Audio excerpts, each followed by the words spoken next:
ABC24 This Week starts right now. Hello, and thank you for joining us on ABC24 This Week. I am your host, Pepper Baker. You are here for the real stories behind the big stories, and I hope you'll continue to join us every Sunday at either 9 a.m., 10:35 p.m., or on 24+. All right, let's see who is at the table today. As always, ABC24 political analyst Otis Sanford. We have Susan Thorpe of Thorpe Communications, and we have Luke Simbold, a Republican strategist. Thank you all so much for being here. Thank you. All right, let's get to the topics first. We will talk about who is on the new oversight board for the Memphis-Shelby County School District. Second, Mississippi Governor Tate Reeves held off on redistricting, but that doesn't mean Republicans aren't targeting the state's only Democratic congressional seat, which is held by Benny Thompson. Lastly, former Tennessee Senator Lamar Alexander is making bold statements against Trump, and we'll talk about the Tennessee gubernatorial race as Senator Marsha Blackburn solidifies a major Shelby County endorsement. But let's get back to number one. Tennessee Governor Bill Lee, Lieutenant Governor Randy McNally, and House Speaker Cameron Sexton made their choices for 8 out of the 9 members on the board. That's how many we know at the time of this recording, which is Friday at 3 o'clock. They are tasked with overseeing the budget, contracts, staffing, and academic achievement for the Memphis-Shelby County School District. Governor Lee dropped his 5 picks first. That's Tyrone Burrows, chairman of First Choice Global and founder of the Burrows Foundation; Dorsey Hobson, former superintendent during the MSCS merger; Shania McKinney, senior advisor of product management with the Cigna Group and on the University of Tennessee Board of Trustees; Nisha Powers, founder and president of Powers Hill Design and a representative to the Tennessee Board of Regents; Beverly Robertson, former National Civil Rights Museum and the Greater Memphis Chamber president, who's also the co-founder and COO of Trust Marketing and Communications. Lieutenant Governor McNally made his 2 picks. That's Diedrich Brittenham, a local attorney and former Memphis City Councilman; Billy Orgel is a businessman, former Shelby County Schools Board member and University of Memphis trustee. House Speaker Cameron Sexton named one of his 2 choices again at the time of this taping, David Mansouri, the lone member who is not from Shelby County. He is the president of an education policy organization based out of Nashville. We're going to take a trip down memory lane at the end of April when Luke Simbold and board member Tawana Murphy had a back and forth about the oversight board, followed by this week's interviews with Beverly Robertson and congressional candidate and state senator London Lamar. No, I'm not going to accept any help that's coming over. First of all, we don't even know who these people are, and they are going to be Republicans. You can't come in from another state and tell us how to run our district. 70% black. You cannot do that. Nearly $2 billion a year to the district is certainly. But you spent $6 billion to audit us. This is not an antagonistic relationship that I would like to create. It is a relationship where this whole community ought to have a voice in it. And in talking to members of the community, parents, educators, students, you're going to gain a comprehensive perspective because you're not just going to be one-sided.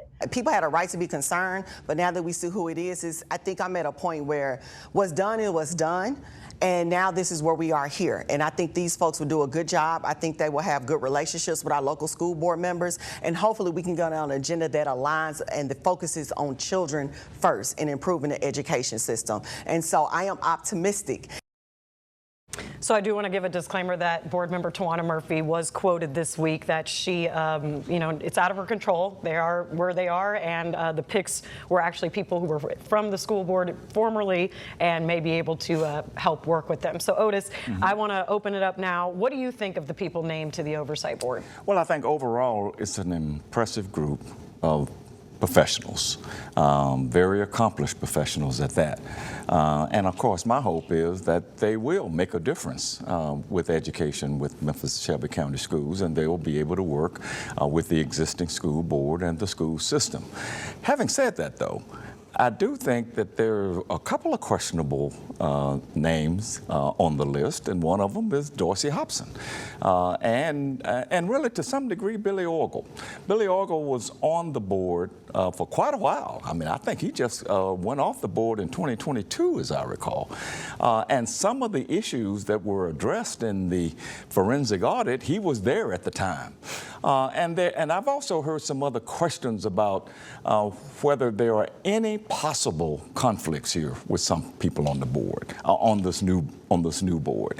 So I just think it's incumbent that everybody on this board be upfront about, what connection do you have currently with the school system, if any, and be transparent with the community. Come out and talk. I think Beverly Robertson did a good job of talking about it, but we haven't heard a lot from the rest of them. I want to hear from all of them and address some of those issues that I'm hearing about whether there is or is not any possible conflicts here. Susan, do you think this could be a step in the right direction for the district now that we know who is on the board? Well, it is what it is. And so looking from the positive side, let's hope that it's a step in the right direction. We've got an elected school board that's going to do its job running in tandem, I hope, with an oversight board. I agree with you. This is the best thing about this. It's an excellent board. It really is populated with some really impressive people. It could have been much worse. Oh yeah. So no let's be thankful. But I want to say something about Billy Orgel. I don't think that it's a problem he's on this board. He may have been a school board member, and I think that's an asset because he knows and he remembers how that system runs. As a school board member, and he can speak to that. What's missing from this board is a financial expert, is somebody who can dig deep into the finances of the school board and understand a $2 billion budget. It's not million, it's billion. And Billy may know where some of the money is buried, but a financial expert would really be able to read the budget, read the ledgers, and understand how they've cobbled the thing together. Without a financial expert, they're going to have to rely on the financial people from the board to tell them what's going on. They should have their own financial expert. There's one more appointee left. I hope that Cameron Sexton appoints somebody who has who every day does this for a living. Luke, before I go to you, you talked about Billy Orgel. I had an inside source talk about his part in moving MSCS's headquarters. Yes, absolutely. And you're talking about the Bayer building. Yes. Over on Jackson. He was involved in that. And that, when I said earlier, there were some things in the forensic audit that were questionable. That was one of them. That's one of them. And I think he has to address that. I'm certainly not questioning Billy Orgel's competence and certainly his service on the board. But there are some things that now that he's on this board, he's going to have to address. Okay, Luke, so it's funny that we played that clip because yes, it is. Early misconceptions or preconceptions, expectations of the board, because it was Governor Billy and Lieutenant Governor Randy McNally, and as well as House Speaker Cameron Sexton, there was a thought that this was going to be a different board. The sky was falling. I mean, everyone was so upset, and we kept hearing it's going to be 9 Republicans, and there were a lot of implications about race, it being a majority black school district, and they're going to appoint 9 Republicans. There were a lot of implications that they were going to be white people overseeing a black district. That is not the case here, and this is a very, like you both said, this is a very professional board. It is a bipartisan board. In fact, I can't name one person that I know who's a Republican on that board. So either politics does not lead their lives, they're not outspoken, or they're Democrat, whatever. It's a professional board. David Mansouri, who is the head of an organization called SCORE, very impressive individual. He's the one person not from Shelby County who's going to be on this oversight board. And he's probably the leading expert in the state on how you move failing districts to be successful districts. And so that's hugely positive to me. He's still in the state of Tennessee. He's been working with Tennessee school districts and has seen great success. But yes, a month or two ago, the sky was falling. This is the worst thing that could happen to MSCS, and we got a good oversight board. So as the general public, what do you all think are measures of success that they would be able to tell that this is successful or not successful? Well, again, in my view, it's how they work with the existing board and how they work with each other. I don't know whether they know each other or do they have to get used to each other. So there's a lot of feeling out to be done here. But to me, it's how they work with the board, how they work with the administration, how they work with the current superintendent to some degree. A source of mine said this earlier this week that one of his concerns was that there may be a lot of effort on this board, on this new board, to push for more charter schools. And if that's the case, then that might might not be a great thing for the existing school system. I don't know if that's true or not. I do know that Dorsey Hobson has some involvement with proliferating charter schools right now.